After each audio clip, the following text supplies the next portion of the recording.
যা বাবা, এবার বাড়ি ফিরে যা। অনেক রাত হয়ে গেছে। জঙ্গলের পথ ধরে বাড়ি ফিরতে ভয় করবে না তো? না না, কিচ্ছু হবে না। তারপর সিধু জঙ্গলের পথ ধরে বাড়ি ফিরতে থাকে। হঠাৎই তার গাটা কেমন ছমছম করে ওঠে। সে দেখতে পায় সদ্য চিতা থেকে উঠে আসা এক নর কঙ্কাল ক্রমশ তার দিকে এগিয়ে আসছে।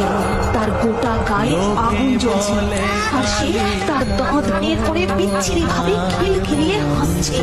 তার দুটো লম্বা হাত বের করে যেই সিধুকে জড়িয়ে ধরতে যাবে, সিধু চিৎকার করে ওঠে, "মা!"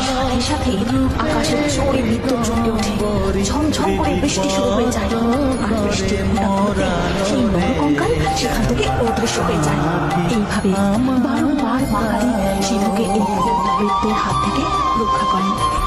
তোর কোনো চিন্তা নেই বাবা, আমি সব সময় তোর পাশেই আছি।